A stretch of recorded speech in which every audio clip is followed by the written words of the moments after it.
Hello, I'm Annette Young and welcome to the 51%, a show about women reshaping our world. Coming up, the ongoing impact of Ebola continues to be felt in the Democratic Republic of Congo, where the spread of a deadly strain of the virus is placing pregnant women at even greater risk.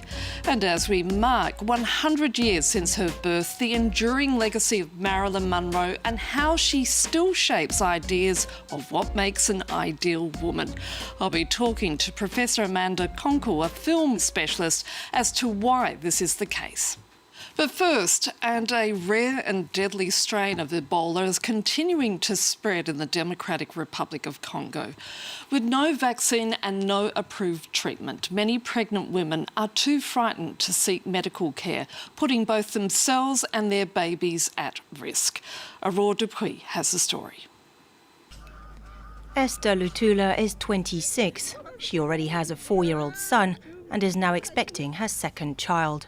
But for the past few days, she's not been going to her prenatal checkups for fear of catching Ebola. I've stopped going to my prenatal appointments. I'm waiting for the Ebola outbreak to be over. If you go to the hospital with more than a 38-degree fever, they keep you there under observation. Esther has also been avoiding other family obligations. She has skipped the funeral of a relative, as it was a suspected case of Ebola. Across Bunia, one of the epicenters, many share the same fears. If you feel sick and go to hospital, people immediately think it's Ebola. And you could be put into quarantine. That's what scares people. Usually, at this local clinic, around 60 women come here every month for prenatal care. But now, the clinic director says only 10 women have turned up this month. If it continues that way, we're unfortunately going to see more pregnancy and childbirth complications. There might also be an increase in maternal and fetal deaths. So far, around 800 people have been officially diagnosed with Ebola across the Democratic Republic of Congo. A deeply worrying situation in a region where half the children under 5 already suffer from chronic malnutrition, and according to UNICEF, many have never received their routine vaccinations.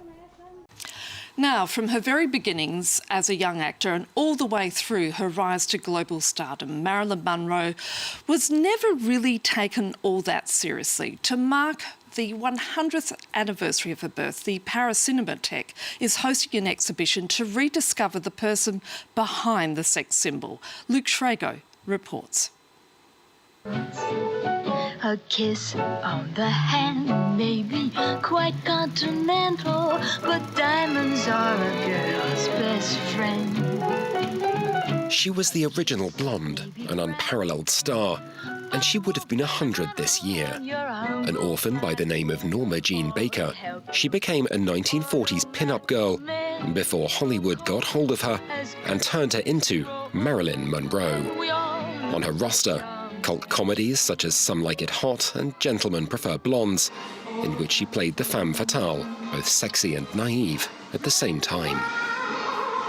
The character of the blonde bimbo created unforgettable movies in the history of cinema. But it was a bit of a demeaning image, and from the middle of the 1950s, Marilyn Monroe tried to set herself free, putting distance between herself and Hollywood, by moving to New York City, creating a production business, and publicizing the fact that she wanted more diverse and complex roles. Darker roles too worthy of her talent, like The Misfits, written by the actor's husband Arthur Miller in 1961. It was, however, to be her final movie. Marilyn Monroe died of an overdose of barbiturates a year later at the age of 36. Was it suicide, a murder, or an accident? Even today, the mystery still feeds into the Marilyn Monroe myth. Marilyn was an icon. I didn't even know that she was an actor when I was a kid. I had her on my diary because this blonde, this voluptuous woman, she symbolized femininity. A Marilyn fan and actor in her own turn, Ulaya Amamra still has things to discover about her idol through film and photo. From what you can see in photos of her, I think she kept a certain naivety, the innocence of childhood within the woman she was. I think it's a bit mysterious. She had this kind of grace about her, and that's not something you can try to create artificially. Honestly, it's what fascinates me about her. All sorts of stars these days have made the iconic platinum blonde their own, from Beyoncé to Billie Eilish, and of course the original Material Girl, Madonna. And joining me now is Professor Amanda Konkle, a film studies specialist from Georgia Southern University in the US. Her book, Some Kind of Mirror, examines Monroe's film roles and how they reflected and combined conflicting expectations for women. Amanda, thank you so much for your time. Why does Marilyn Monroe, who died nearly 64 years ago, still resonate so much with all of us? I think Monroe's story is really a very human story. She faced lots of challenges in both her personal and her professional life. And the way she's created this body of work that still resonates with audiences today speaks to how she's really an overcomer figure, right? And that's something that I think is relatable to all of us, whether or not 64 years has passed. Can we trace the concept of the blonde bimbo back to her? There were definitely some prior examples in Hollywood. You know, Jean Harlow is kind of a predecessor figure, but I think Monroe really solidified this image of the dumb blonde, partly I think because she was such a powerful figure in her own career in Hollywood. She negotiated her own contracts. She knew the power she had over the Hollywood studio system.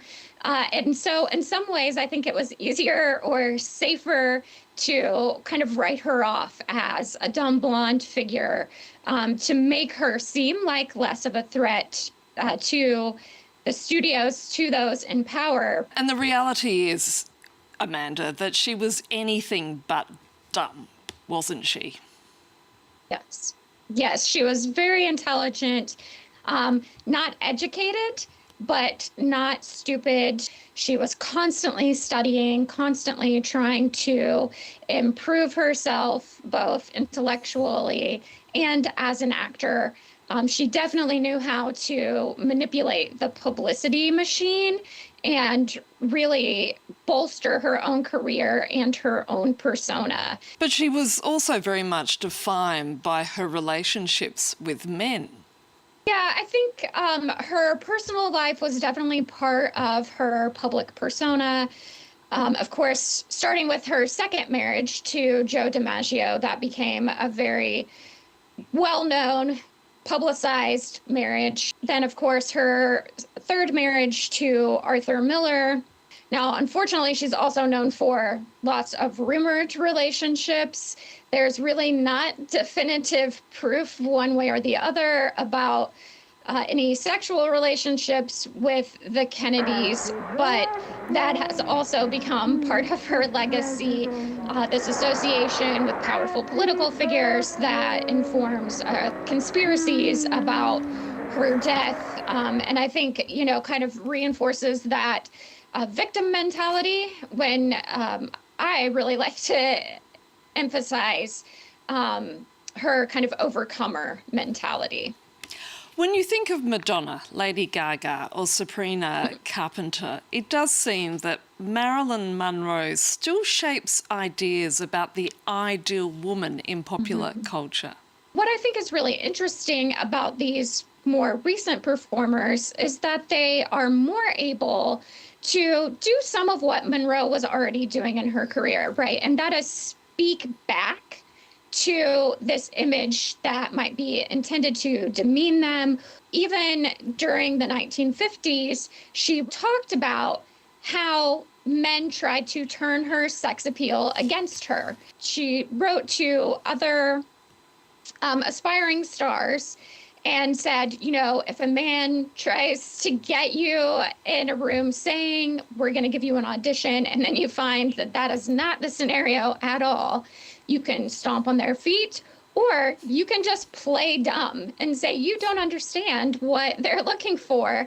And they will get so frustrated with the situation that they will often back away, right? So Monroe in the 1950s is really providing that pushback against the casting couch and against the exploitation that comes with being a sex symbol in a way that today's stars are much more able to do just very straightforwardly. But is it not the case, Amanda, that we now have this incredible obsession about blonde hair to the point that so many women dye their hair blonde thanks to Marilyn Monroe? I mean, why is that the case? Why do we have such a fascination with being blonde? A lot of what comes up with Marilyn Monroe, of course, is that blonde hair signifies the whitest of whiteness, and so it gets into some race issues. I think also it signifies a kind of vulnerability or innocence or simplicity, right? Stupidity, that then becomes non-threatening. Now, again, this is all a persona and not reality, but I think that blondness does signify a kind of childlike naivety that is then non-threatening. Do you think Marilyn Monroe would be viewed differently today if she had lived long enough to experience the feminist movements of the later 1960s and 1970s, not to mention the Me Too era? I definitely do think she would be part of the Me Too era, and I'm not the only scholar to think this.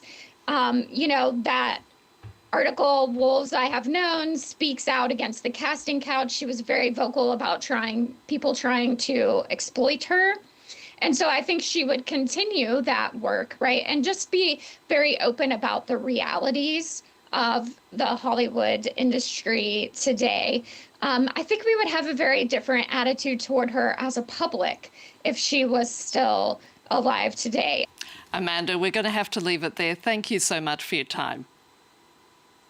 Thank you. And that's it for this edition. So until our next show, bye for now.